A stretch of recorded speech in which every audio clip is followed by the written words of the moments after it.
Ah Mathieu, Papa. comment vas-tu? Surprise. Ça va? C'est bien d'être venu. Vas-y, un café?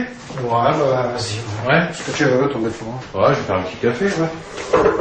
Ah, c'est bien, c'est super, c'est vraiment bien. Je m'attendais pas à ta visite. Qu'est-ce que tu racontes?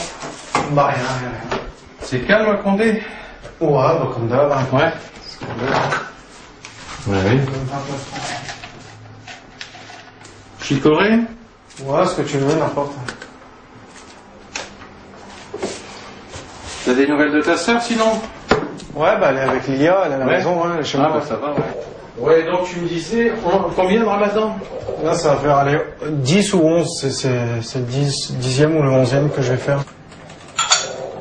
Alors, c'était pas une crise passagère, hein, disons. Ah non, c'est sûr. C'est sûr.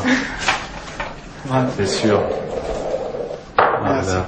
Il m'a pas fallu finalement très longtemps pour découvrir que ça n'était pas qu'une crise passagère, que c'était vraiment...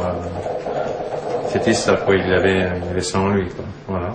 J'avais quelques doutes parce que il était déjà très souvent avec ses petits copains donc de la cité Saint-Pierre à Condé, donc avec tous ces petits copains donc marocains, enfin d'origine marocaine, algérienne, tunisienne et autres. C'est vrai que j'ai toujours eu des copains d'origine maghrébine, quoi, mais paradoxalement, c'est pas eux qui ont fait que je suis devenu musulman, quoi. Franchement. Oui, donc ensuite j'ai effectivement appris de façon officielle qu'il fréquentait la mosquée, ça je l'ai appris, donc bon là je me suis dit ok là c'est bon, là, ça y est.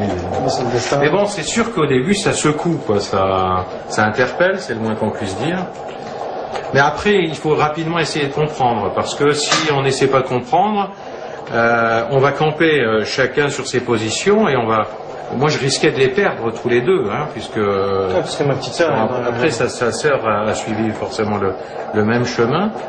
Mais donc, si on n'essaie pas de comprendre, on perd ses enfants. Donc, c'était pas le but non plus. Donc, Mathieu m'a carrément même prêté des bouquins, notamment sur la réflexion de certains personnages connus français sur l'islam. Et puis, à partir de là, j'ai effectivement commencé, on va dire... Mon travail de compréhension et d'acceptation. Et puis après, bien finalement, ça s'est très bien passé, jusque, bon, à part quelques petits épisodes où dans son discours, j'avais peur qu'il ait moins de tolérance vis-à-vis des autres, en fait. Et ça, je le reconnais, c'est vrai que je le reconnais. Parce que... c'est ce prosélytisme qui allait parfois un peu trop loin. Mais qui tombe en même temps en pleine crise d'adolescence. Voilà, tu vois ce que je veux dire? Voilà, et là, voilà, dès que je disais une connerie, parce que j'en ai dit des conneries, dès que je disais une connerie, c'était plus Mathieu l'adolescent. C'était Mathieu le musulman, tu vois. Bon, après, sur le principe même de la religion, que moi, j'ai absolument, on va dire, c'est une mauvaise expression, mais j'ai rien contre, on va dire, quoi. Au contraire, parce que plus j'ai essayé de comprendre, et plus je me suis aperçu que non seulement c'était, on va dire, cartésien, que c'était, enfin pas cartésien, mais que c'était cohérent, hein, voilà, que c'était cohérent, que les textes, et que c'était la vérité, parce que plus j'avance dans mon but de compréhension, et puis je m'aperçois qu'effectivement c'est la vérité, quoi, voilà. Et bon, pour l'instant, parce que il doit être trop content maintenant, parce que il a réussi, quoi.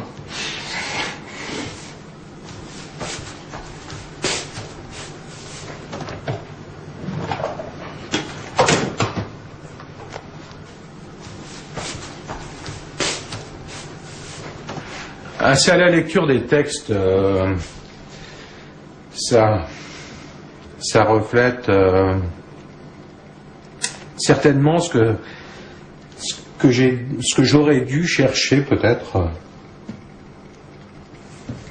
toute mon existence, en fait.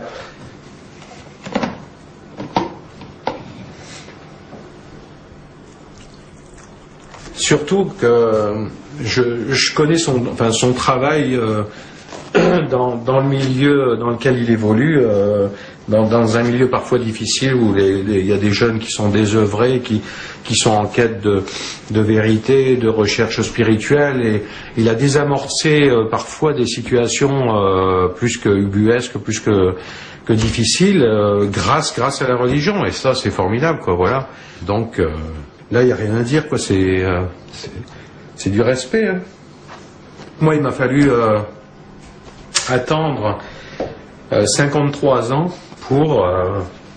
mais bon, il n'est jamais trop tard, hein. Ben ouais, c'est comme ça. Il n'y a rien de tard. Tu veux dire, il est en train de... Non. De me dire, vas-y, lance-toi, mais attention. Non, mais... Mais non, franchement, il est jamais... Les derniers jours de ta vie, il est pas tard. Tu vois ce que je veux dire? Ouais.